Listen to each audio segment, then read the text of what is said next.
Hello friends, book insider पर आप सभी का स्वागत है।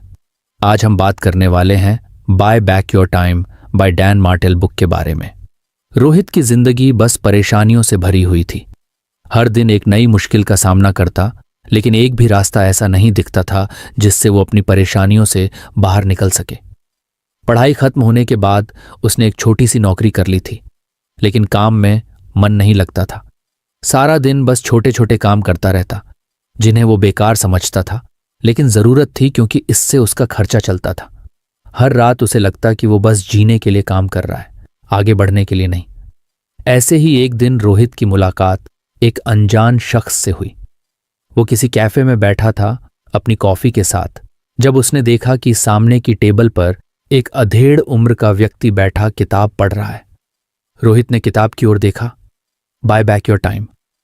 उस व्यक्ति ने रोहित की तरफ देखा और मुस्कुराया। तुम कुछ पूछना चाहते हो? उसने शांति से कहा। रोहित को समझ नहीं आया कि कैसे, लेकिन उसने अपनी सारी परेशानियां उस आदमी के सामने खोल दी। वो व्यक्ति समझदार लग रहा था। उसने रोहित को बड़े ध्यान से सुना और कहा, तुम्हारा सबसे बड़ा प्रॉब्लम यह है कि तुम अपनी लाइफ में बहुत सारे ऐसे काम कर रहे हो जो तुम्हें सेटिस्फैक्शन नहीं दे रहे और तुम स्टक फील कर रहे हो। लेकिन क्या तुमने कभी सोचा है कि अपने वक्त को रिक्लेम करना कितना जरूरी है? रोहित को बात समझ नहीं आई। वक्त कैसे रिक्लेम कर सकता हूं? मेरे पास समय की कमी है, काम बहुत है। उस आदमी ने मुस्कुराते हुए किताब से एक कॉन्सेप्ट बताया। यह किताब बायबैक प्रिंसिपल के बारे में है। मतलब, जब तुम अपनी लाइफ में ऐसे काम कर रहे हो जो कम वैल्यू वाले हैं और तुम्हें ग्रोथ नहीं दे रहे, तो उन्हें किसी और को डेलीगेट करना चाहिए, ताकि तुम अपना समय उन चीजों में लगा सको जो सच में तुम्हारे लिए मायने रखती हैं और तुम्हारी जिंदगी को आगे बढ़ा सकें। रोहित थोड़ा उलझ गया। लेकिन मैं कैसे किसी और को अपने काम डेलीगेट कर सकता हूं? मेरे पास रिसोर्सेज भी नहीं है और मेरा काम तो ऐसा है कि करना ही पड़ेगा। वो व्यक्ति समझाता रहा, तुम्हें लगता है कि तुम्हारा हर काम तुम ही कर सकते हो और इस माइंडसेट की वजह से तुम थकान और स्ट्रेस में जी रहे हो। असली बात यह है कि तुम जो छोटे काम कर रहे हो वो तुम्हें ज्यादा आगे नहीं ले जाएंगे। अगर तुम किसी और को वो काम करवा सको तो तुम्हारा ध्यान उन कामों पर होगा जो तुम्हें खुशी और ग्रोथ देंगे। रोहित ने थोड़ी देर सोचा और कहा, ठीक है, लेकिन मैं कैसे पता करूं कि कौन से काम मेरे लिए वैल्यूएबल हैं और कौन से नहीं? वो आदमी फिर मुस्कुराया। बहुत सिंपल है। सबसे पहले अपनी डे टू डे एक्टिविटीज का एक लिस्ट बनाओ। फिर देखो कि कौन से ऐसे काम हैं जो तुम नहीं करोगे तो भी तुम्हारी जिंदगी पर कोई बड़ा असर नहीं पड़ेगा। इन्हें किसी और को देने की कोशिश करो और जो काम तुम्हें इंस्पिरेशन देते हैं, मोटिवेशन देते हैं, उन्हीं पर फोकस करो। ये तुम्हारा टाइम बाय बैक करने का प्रोसेस है। रोहित को अब थोड़ा समझ आ रहा था। उसने सोचा, लेकिन क्या ये सिर्फ बिजनेस ओनर्स के लिए है? मेरा कोई बिजनेस नहीं है, मैं तो बस नौकरी कर रहा हूं। वो व्यक्ति गंभीर होकर बोला, ये प्रिंसिपल सिर्फ बिजनेस के लिए नहीं है, ये लाइफ के लिए है। तुम्हारी पर्सनल और प्रोफेशनल लाइफ में बैलेंस और हैप्पीनेस तभी आएगी जब तुम खुद को ऐसी चीजों से दूर रखोगे जो तुम्हें लो वैल्यू एक्टिविटीज में फंसा के रखती हैं। तुम चाहे नौकरी कर रहे हो, एक एंटरप्रेन्योर हो या कुछ और, तुम्हें अपने टाइम को सही तरीके से मैनेज करना सीखना होगा। रोहित को महसूस हुआ कि वो अपनी जिंदगी में कितना वक्त ऐसे कामों में बर्बाद कर रहा था जो उसे सेटिस्फैक्शन नहीं दे रहे थे। शायद मुझे सीरियसली सोचना चाहिए कि मैं अपना वक्त कैसे खर्च कर रहा हूं, उसने खुद से कहा। वो आदमी उसे देखकर बोला, जब तुम ये समझ जाओगे कि किस तरह अपने टाइम को रिवैल्यू करना है, तब तुम धीरे धीरे उन कामों से छुटकारा पाओगे जो तुम्हें बेकार की थकान दे रहे हैं। और जब तुम सही कामों पर फोकस करोगे, तब तुम्हारी जिंदगी में एक अलग ही बदलाव आएगा। रोहित ने उस दिन पहली बार महसूस किया कि उसकी परेशानी सिर्फ काम की नहीं थी, बल्कि उसके टाइम और प्रायोरिटीज को लेकर भी थी। अब वो सोचने लगा कि वो अपनी जिंदगी को कैसे बेहतर बना सकता है। उसकी जर्नी अभी शुरू हुई थी और उसे समझ आ गया था कि आगे के रास्ते में सिर्फ मेहनत ही नहीं, बल्कि सही माइंडसेट भी जरूरी है। वो व्यक्ति चला गया, लेकिन रोहित के दिमाग में उसकी बातें घूमने लगीं। उसने ठान लिया था कि अब वो अपना वक्त बर्बाद नहीं करेगा और धीरे धीरे अपनी जिंदगी को रिक्लेम करेगा, जैसे उसने सीखा था बायबैक प्रिंसिपल के जरिए। कहानी यहीं खत्म नहीं होती, क्योंकि रोहित की जर्नी अभी शुरू हुई थी। कुछ दिनों के बाद रोहित फिर से उसी कैफे में बैठा था। उसके दिमाग में अभी भी उस व्यक्ति की बातें घूम रही थीं। उसने थोड़े बदलाव तो किए थे, जैसे कुछ कामों को दूसरों को सौंपना, लेकिन अब भी उसे लग रहा था कि वो पूरी तरह से फंसा हुआ है। तभी अचानक वही व्यक्ति फिर से कैफे में आया। उसकी नज़र रोहित पर पड़ी और वो मुस्कुराते हुए उसकी टेबल पर आकर बैठ गया। कैसे हो? उसने पूछा। रोहित ने हल्की सी मुस्कान दी और कहा, थोड़ा बेहतर महसूस कर रहा हूं, लेकिन अब भी काफी परेशान हूं। मुझे लगता है कि मैंने कुछ छोटे कामों को छोड़ दिया है, पर फिर भी मेरे पास समय नहीं बचता। वो व्यक्ति समझ गया कि रोहित अब भी सही तरीके से आगे नहीं बढ़ पा रहा था। अगर आपको हमारी फ्री समरी अच्छी लगती है तो आप हमारे चैनल को सब्सक्राइब कर सकते हैं, हमारी मेंबरशिप खरीद सकते हैं या हमें यूपीआई के थ्रू सपोर्ट कर सकते हैं। अब समरी पर वापस चलते हैं। उसने अपनी किताब से एक और कॉन्सेप्ट निकालने का मन बनाया और कहा, तुमने पहला कदम तो बढ़ा लिया है, लेकिन अब तुम्हें अपने समय का सही ऑडिट करना पड़ेगा। तुमने अपना वक्त कैसे खर्च किया, इसका सही हिसाब रखना बेहद जरूरी है। रोहित ने आश्चर्य से पूछा, टाइम ऑडिट? वो क्या होता है? वो व्यक्ति फिर से मुस्कुराया और बोला, टाइम ऑडिट मतलब अपने पूरे दिन का एक डिटेल्ड रिकॉर्ड बनाना। ये जानना कि तुम अपना वक्त किस काम में बिता रहे हो और कौन से काम तुम्हारे लिए वाकई में फायदेमंद है। कई बार हम दिन भर छोटे छोटे कामों में फंसे रहते हैं जिनका कोई रियल वैल्यू नहीं होता। उन्हें टाइम असैसिन्स कहते हैं। ये वो काम हैं जो हमारा समय खा जाते हैं लेकिन हमें कुछ रिटर्न नहीं देते। रोहित थोड़ा सोचने लगा, तो मुझे क्या करना चाहिए? क्या मैं पूरे दिन अपने हर काम को लिखूं? एग्जैक्टली, वो व्यक्ति बोला। तुम्हें अपने हर दिन का एक डिटेल्ड ऑडिट करना होगा। हर छोटी से छोटी एक्टिविटी को नोट करो। कितना वक्त तुम किस काम में बिता रहे हो, चाहे वो ईमेल्स पढ़ना हो, सोशल मीडिया स्क्रॉल करना हो या फिर किसी बेकार की मीटिंग में फंस जाना। रोहित ने सिर हिलाया, लेकिन इससे क्या फर्क पड़ेगा? मैं जानता हूं कि मैं क्या कर रहा हूं, फिर इसे लिखने का क्या फायदा? वो व्यक्ति गंभीर हो गया। तुम्हें शायद अभी यह समझ में नहीं आएगा, लेकिन जब तुम अपने दिन का ऑडिट करोगे तो तुम्हें पता चलेगा कि तुम कितने सारे ऐसे काम कर रहे हो जो तुम्हारे लिए यूजलेस हैं। जब तुम उन्हें लिख कर देखोगे तो उन्हें इग्नोर नहीं कर पाओगे और तभी तुम उन्हें एलिमिनेट या डेलीगेट करने का सही निर्णय ले पाओगे। रोहित ने सोचा, यह तो आसान लग रहा है, बस हर एक्टिविटी को नोट करना और फिर देखना कि क्या मेरे लिए वैल्यूएबल है और क्या नहीं। वो व्यक्ति बोला, लेकिन असली चैलेंज तब आता है जब तुम रिकॉग्नाइज करोगे कि कौन से काम तुम्हारे लिए टाइम असैसिन्स हैं। ये वो काम हैं जो देखने में छोटे लगते हैं लेकिन दिन के अंत में तुम्हारा काफी समय खा जाते हैं। जैसे बिना किसी वजह के बार बार ईमेल चेक करना, हर छोटे इशू के लिए मीटिंग अटेंड करना या फिर खुद को बार बार डिस्ट्रैक्शंस में खो देना। ये सब तुम्हारे टाइम को धीरे धीरे खत्म कर देते हैं और तुम्हें इसका एहसास भी नहीं होता। रोहित को एहसास हुआ कि उसके दिन का बहुत सारा वक्त ऐसे ही बेकार के कामों में चला जाता है। उसने कई बार अपने फोन पर सिर्फ 5 मिनट के लिए सोशल मीडिया चेक करना शुरू किया और फिर घंटे भर के बाद होश आता कि वो कितना समय बर्बाद कर चुका है। अब उसे समझ में आ रहा था कि इन टाइम असैसिन्स को पहचानना क्यों जरूरी है। वो व्यक्ति फिर से बोला, जब तुम इन टाइम असैसिन्स को आइडेंटिफाई कर लोगे तो तुम्हारे पास 2 ऑप्शंस होंगे। या तो तुम उन्हें पूरी तरह से एलिमिनेट कर दो या फिर उन्हें किसी और को डेलीगेट कर दो। लेकिन मैं कैसे डिसाइड करूं कि किसे एलिमिनेट करना है और किसे डेलीगेट? रोहित ने उलझन में पूछा। यह सिंपल है, वो व्यक्ति बोला। जो काम तुम्हें बिल्कुल भी वैल्यू नहीं दे रहे उन्हें एलिमिनेट करो और जो काम जरूरी हैं लेकिन तुम्हें डायरेक्टली ग्रोथ नहीं दे रहे उन्हें डेलीगेट कर दो। रोहित ने सिर हिलाया। ठीक है, लेकिन मुझे लगता है कि मैं हर काम खुद ही कर सकता हूं। क्या यह गलत है? वो व्यक्ति हंस पड़ा। देखो, यह ह्यूमन नेचर है कि हम सोचते हैं कि हर काम हम ही सबसे अच्छा कर सकते हैं, लेकिन असल में जब तुम छोटे छोटे काम खुद करोगे तो तुम बड़े कामों पर ध्यान नहीं दे पाओगे। इसलिए तुम्हें खुद को टाइम ऑडिटर बनाना होगा। अपने वक्त को समझदारी से खर्च करना सीखो और देखो कि किस काम को करना तुम्हारे लिए सही है। रोहित अब और भी ध्यान से सुन रहा था। उसने सोचा, तो मुझे हर दिन अपना टाइम ऑडिट करना होगा और देखना होगा कि मैं अपना वक्त कहां बर्बाद कर रहा हूं। वो व्यक्ति बोला, बिल्कुल सही। जब तुम एक प्रॉपर टाइम ऑडिट करोगे तो तुम्हें पता चलेगा कि कौन से काम तुम्हें आगे बढ़ा रहे हैं और कौन से तुम्हें पीछे खींच रहे हैं। और जब तुम ये समझ जाओगे तब तुम अपनी प्रोडक्टिविटी को कई गुना बढ़ा सकोगे। रोहित को अब समझ में आ रहा था कि क्यों उसका वक्त हमेशा कम होता था। उसे एहसास हुआ कि उसकी ज्यादातर एनर्जी बेकार के कामों में चली जाती थी। अब उसे पता था कि उसे अपने वक्त को कैसे संभालना है और सही डिसीजंस कैसे लेने हैं। वो व्यक्ति उठने लगा। अब तुम्हारा अगला स्टेप है कि तुम अपने दिन का प्रॉपर टाइम ऑडिट करो और अपने टाइम असैसिन्स को पहचानो। जब तुम ये कर लोगे तब तुम्हारी जिंदगी में एक बड़ा बदलाव आएगा। याद रखना, सही डिसीजंस तभी लिए जा सकते हैं जब तुम अपने वक्त को अच्छे से जानोगे।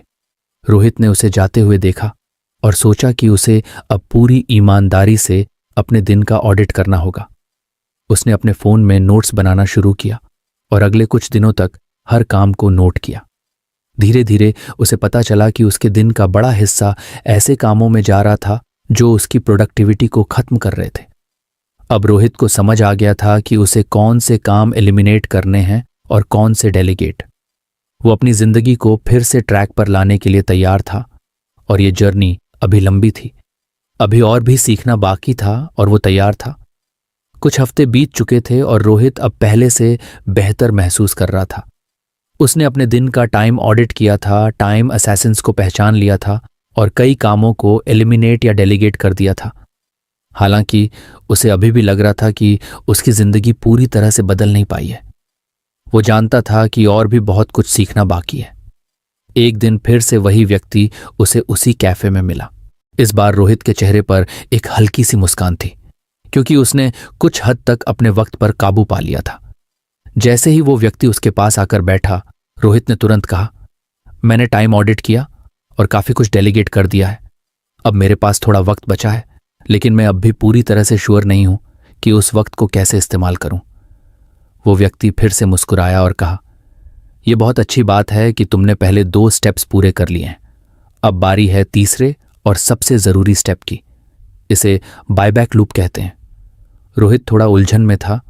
Buyback loop? हां, उस व्यक्ति ने समझाते हुए कहा, बायबैक लूप का मतलब है कि तुम अपने समय को ऑडिट करते हो, फिर लो वैल्यू टास्क्स को दूसरों को ट्रांसफर करते हो और जो वक्त बचता है उसे हाई वैल्यू एक्टिविटीज से फिल करते हो। ये एक साइकिल है जो बार बार रिपीट होती है और हर बार तुम्हें अधिक प्रोडक्टिव बनाती है। रोहित ध्यान से सुनने लगा। उसने धीरे धीरे कहा, तो इसका मतलब ये हुआ कि मैंने अभी सिर्फ पहला स्टेप ही पूरा किया है, ऑडिट? बिल्कुल सही, वो व्यक्ति बोला। अब तुम्हें यह समझना होगा कि जो वक्त तुमने फ्री किया है उसे कैसे इस्तेमाल करना है। ऑडिट करना जरूरी है, क्योंकि उससे तुम्हें पता चलता है कि तुम अपना वक्त कहां बर्बाद कर रहे हो। लेकिन असली मैजिक तब होता है जब तुम उस वक्त को सही ढंग से भरते हो। रोहित थोड़ा और सोचने लगा। तो अब मुझे नेक्स्ट स्टेप क्या करना है? वो व्यक्ति समझाने लगा, तुम्हें जो वक्त अब मिला है उसे लो वैल्यू टास्क से बचा लिया है। अब उसे सिर्फ बेकार बैठकर बर्बाद मत करो, उसे हाई वैल्यू टास्क से फिल करो। मतलब ऐसे काम जो तुम्हारे पर्सनल और प्रोफेशनल गोल्स को सपोर्ट करें और तुम्हें सेटिस्फैक्शन दें। High value tasks? रोहित ने सवाल किया। वो व्यक्ति मुस्कुराया और बोला, हाई वैल्यू टास्क्स वो होते हैं जो तुम्हें ग्रोथ के रास्ते पर ले जाते हैं। चाहे वो किसी नए स्किल को सीखना हो, अपने बिजनेस को स्केल करना हो या फिर अपने पर्सनल गोल्स को अचीव करना हो। तुम्हें अपने टाइम को वैल्यूएबल कामों में इन्वेस्ट करना चाहिए। रोहित ने सोचा, लेकिन मैं कैसे डिसाइड करूं कि कौन से टास्क्स मेरे लिए हाई वैल्यू हैं? वो व्यक्ति गंभीर हो गया और बोला, यह तुम पर निर्भर करता है। तुम्हारे गोल्स क्या हैं? क्या तुम अपने करियर में आगे बढ़ना चाहते हो? क्या तुम अपनी पर्सनल लाइफ में कुछ अचीव करना चाहते हो? जो भी तुम्हारे लिए सबसे ज्यादा इंपॉर्टेंट है उसे ही तुम्हारे हाई वैल्यू टास्क्स में बदलना है। लेकिन याद रखना, तुम्हें वही काम करने चाहिए जिनसे तुम्हें खुद सेटिस्फैक्शन मिले और जो तुम्हारे बड़े गोल्स को अचीव करने में मदद करें। रोहित ने सिर हिलाया। ठीक है, लेकिन ये सब इतना आसान नहीं है। मुझे लगता है कि मेरे पास इतने सारे गोल्स हैं कि मैं कभी समझ नहीं पाता कि किस पर फोकस करूं। वो व्यक्ति हंस पड़ा। यही तो चैलेंज है। इसलिए तुम पहले छोटे छोटे गोल्स पर काम करो जिन्हें तुम जल्दी अचीव कर सको। जब तुम छोटे गोल्स को पूरा करने लगोगे तो बड़े गोल्स अपने आप अचीवेबल लगने लगेंगे। ये एक लूप की तरह है। तुम बार बार ऑडिट करोगे, ट्रांसफर करोगे और फिर फिल करोगे। हर बार तुम थोड़े और प्रोडक्टिव हो जाओगे। रोहित ने एक गहरी सांस ली। उसे अब समझ में आ रहा था कि उसे अपने वक्त को सही कामों में लगाना है। उसने पूछा, तो मुझे पहले से क्या करना होगा?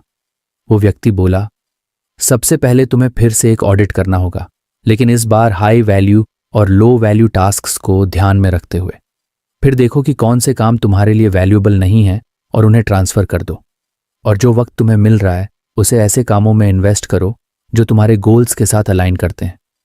रोहित को यह प्रोसेस समझ आ रहा था, लेकिन उसे अब भी थोड़ा डर लग रहा था। लेकिन अगर मैं गलत डिसीजन ले लूं और अपना वक्त गलत कामों में इन्वेस्ट कर दूं? वो व्यक्ति समझदारी से बोला, कोई भी डिसीजन परफेक्ट नहीं होता, लेकिन अगर तुम ध्यान से सोचोगे और अपने गोल्स को ध्यान में रखोगे तो तुम्हारे चांसेस ऑफ सक्सेस ज्यादा होंगे। और अगर तुम गलत डिसीजन भी लेते हो तो तुम्हारे पास हमेशा टाइम ऑडिट का प्रोसेस होगा, जिससे तुम अपने मिस्टेक्स को सुधार सकते हो। यही तो ब्यूटी है इस लूप की।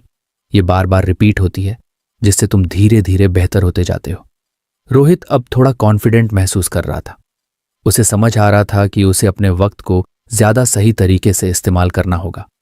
उसने सोचा, अब मुझे अपने दिन का और भी डिटेल्ड ऑडिट करना होगा, ताकि मैं समझ सकूं कि कौन से काम मेरे लिए इंपॉर्टेंट है और कौन से नहीं। वो व्यक्ति उठने लगा, लेकिन इस बार जाते हुए उसने रोहित से कहा, याद रखना, यह सिर्फ एक बार का प्रोसेस नहीं है। तुम्हें बार बार ऑडिट करना होगा, बार बार ट्रांसफर करना होगा और फिर अपना वक्त हाई वैल्यू टास्क से फिल करना होगा। यही बायबैक लूप है, और अगर तुम इसे सही तरीके से फॉलो करोगे तो तुम्हारी प्रोडक्टिविटी और सेटिस्फैक्शन दोनों ही बढ़ेंगे। रोहित ने उसे जाते हुए देखा और मन में ठान लिया कि वो इस बार कोई कसर नहीं छोड़ेगा। उसने फिर से अपने दिन का ऑडिट करना शुरू किया, लेकिन इस बार वो सिर्फ लो वैल्यू टास्क्स पर ध्यान नहीं दे रहा था। अब उसने अपने दिन के हर हिस्से को एनालाइज किया और देखा कि कौन से काम उसके बड़े गोल्स के साथ अलाइन कर रहे हैं और कौन से नहीं। धीरे धीरे उसने उन कामों को दूसरों को सौंपना शुरू किया जो उसके लिए जरूरी नहीं थे। फिर उसने अपने फ्री टाइम को हाई वैल्यू एक्टिविटीज से भरना शुरू किया, जैसे नए स्किल्स सीखना, अपने बिजनेस पर ज्यादा ध्यान देना और अपने पीरियडल गोल्स पर काम करना। और हर बार जब उसे लगा कि वो फिर से फंस रहा है तो उसने एक नया ऑडिट किया, नए टास्क्स ट्रांसफर किए और अपने दिन को फिर से ऑर्गेनाइज किया। अब रोहित को समझ आ चुका था कि सक्सेस का रास्ता सिर्फ हार्ड वर्क नहीं है, बल्कि स्मार्ट वर्क भी जरूरी है। और बायबैक लूप ने उसे वो तरीका सिखा दिया था जिससे वो अपने समय को सबसे ज्यादा वैल्यूएबल तरीके से इस्तेमाल कर सकता था। उसकी जिंदगी अब सही दिशा में चल पड़ी थी, लेकिन ये जर्नी अभी खत्म नहीं हुई थी। रोहित ने धीरे धीरे बायबैक लूप की प्रक्रिया को अपनी जिंदगी में शामिल कर लिया था। उसने टाइम ऑडिट किया, लो वैल्यू टास्क्स को डेलीगेट किया और अपने बचे हुए समय को हाई वैल्यू एक्टिविटीज से भर दिया। अब वह पहले से कहीं ज्यादा ऑर्गेनाइज्ड और फोकस्ड महसूस कर रहा था, लेकिन उसे महसूस हो रहा था कि कुछ अब भी मिसिंग है। वो अब भी पूरी तरह से अपने कामों में संतुष्ट नहीं हो पा रहा था। एक दिन फिर से वही व्यक्ति उसे उसी कैफे में मिला। इस बार रोहित के चेहरे पर सवालों की एक लंबी लिस्ट थी। जैसे ही वो व्यक्ति सामने आया, रोहित ने बिना देरी किए पूछा, मैंने बायबैक लूप को सही तरह से फॉलो किया, लेकिन अब भी मुझे लगता है कि मैं उतना इम्पैक्ट नहीं बना पा रहा हूं जितना मैं कर सकता हूं। मुझे ऐसा क्यों लग रहा है कि कुछ अब भी मिसिंग है? वो व्यक्ति मुस्कुराया। उसकी आंखों में एक गहरी समझ झलक रही थी। उसने कहा, तुमने ऑडिट किया, ट्रांसफर किया और फिल किया, ये बहुत अच्छी बात है, लेकिन एक चीज जो अभी भी तुम्हें आगे बढ़ने से रोक रही है वो है हाई वैल्यू एक्टिविटीज की प्रायोरिटाइजेशन। प्रायोरिटाइजेशन? रोहित ने थोड़ा कंफ्यूज्ड होते हुए पूछा।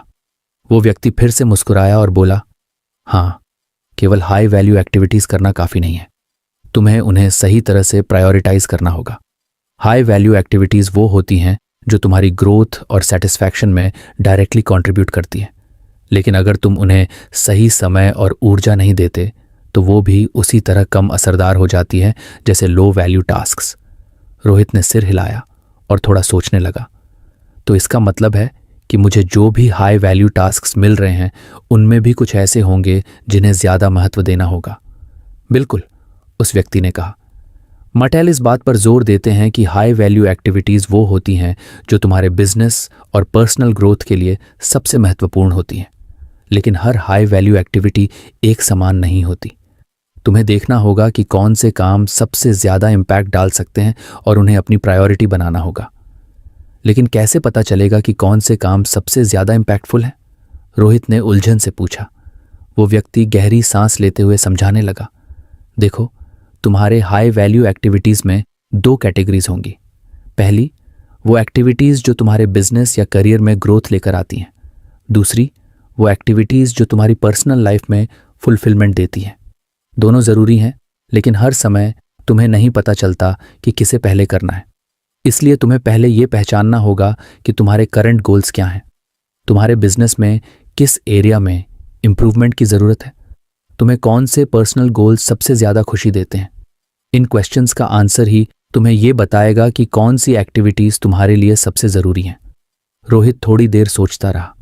अब उसे एहसास हो रहा था कि उसने बस सरफेस लेवल पर बायबैक लूप को इम्प्लीमेंट किया था, लेकिन अभी भी उसकी टास्क्स की प्रायोरिटाइजेशन पर ध्यान नहीं दिया था।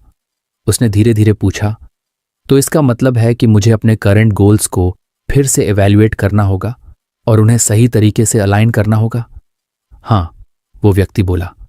हर दिन की शुरुआत में अपने दिन के गोल्स पर ध्यान दो। सबसे पहले ये देखो कि आज तुम कौन से काम कर सकते हो जो तुम्हें सबसे ज्यादा ग्रोथ और फुलफिलमेंट देंगे। अगर तुम्हारे पास 10 हाई वैल्यू टास्क्स हैं, तो उनमें से वो चुनो जो तुम्हारे लिए सबसे ज्यादा इंपैक्टफुल होंगे। यही वो चीज है जो तुम्हें रूटीन रिस्पॉन्सिबिलिटीज से बाहर निकालकर रियल इंपैक्ट बनाने में मदद करेगी। रोहित ने इस बारे में गहराई से सोचा। अब तक उसने बस अपने कामों को ऑर्गेनाइज्ड किया था, लेकिन उसने कभी यह ध्यान नहीं दिया था कि कौन से काम उसे सबसे ज्यादा सेटिस्फैक्शन और सक्सेस दे रहे हैं। उसने पूछा, लेकिन यह कैसे पता चलेगा कि कौन सा काम सबसे ज्यादा इंपॉर्टेंट है? कई बार तो ऐसा लगता है कि सब कुछ इक्वली इंपॉर्टेंट है। वो व्यक्ति थोड़ा मुस्कुराया और बोला, तुम्हें एक तरीका अपनाना होगा जिसे आइजनहावर मैट्रिक्स कहा जाता है। इस मैट्रिक्स में तुम अपने कामों को 4 हिस्सों में डिवाइड कर सकते हो: अर्जेंट और इंपॉर्टेंट, इंपॉर्टेंट लेकिन नॉन अर्जेंट, अर्जेंट लेकिन नॉन इंपॉर्टेंट और नॉन अर्जेंट और नॉन इंपॉर्टेंट। जो काम अर्जेंट और इंपॉर्टेंट हैं उन्हें सबसे पहले करना चाहिए। इसके बाद इंपॉर्टेंट लेकिन नॉन अर्जेंट टास्क्स पर ध्यान दो। यही वो चीज है जो तुम्हारी लॉन्ग टर्म ग्रोथ और हैप्पीनेस को सुनिश्चित करेगी।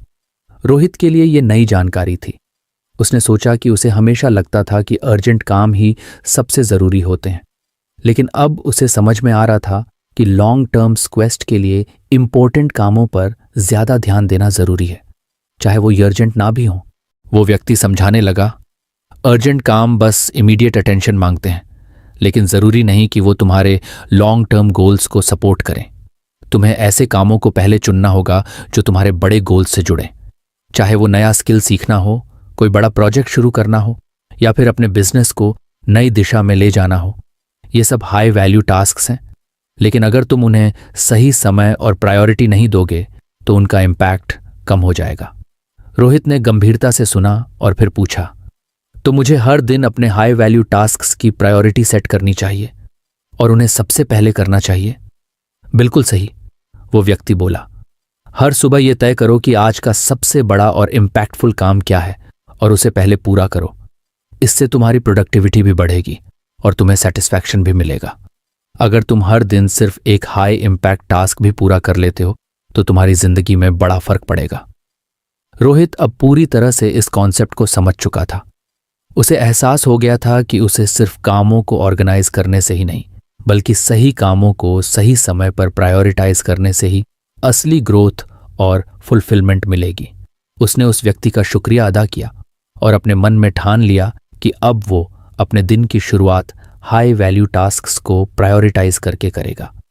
अगले दिन सुबह सुबह रोहित ने अपने नोटबुक में एक बार फिर से अपने गोल्स लिखे। उसने सोचा कि आज उसे कौन से काम सबसे ज्यादा सेटिस्फैक्शन और ग्रोथ देंगे। उसने अपने कामों की लिस्ट बनाई और आइजनहावर मैट्रिक्स का इस्तेमाल करते हुए उन्हें प्रायोरिटाइज किया। फिर उसने सबसे ज्यादा इम्पैक्टफुल काम से शुरुआत की, अपनी नई बिजनेस स्ट्रैटेजी पर काम करना। पहले वो हमेशा छोटे छोटे और अर्जेंट कामों में उलझ जाता था, लेकिन आज उसने खुद को डिसिप्लिन्ड रखा और पूरे दिन सिर्फ उस हाई वैल्यू टास्क पर काम किया। दिन के अंत में उसे एक अलग ही सेटिस्फैक्शन महसूस हो रहा था।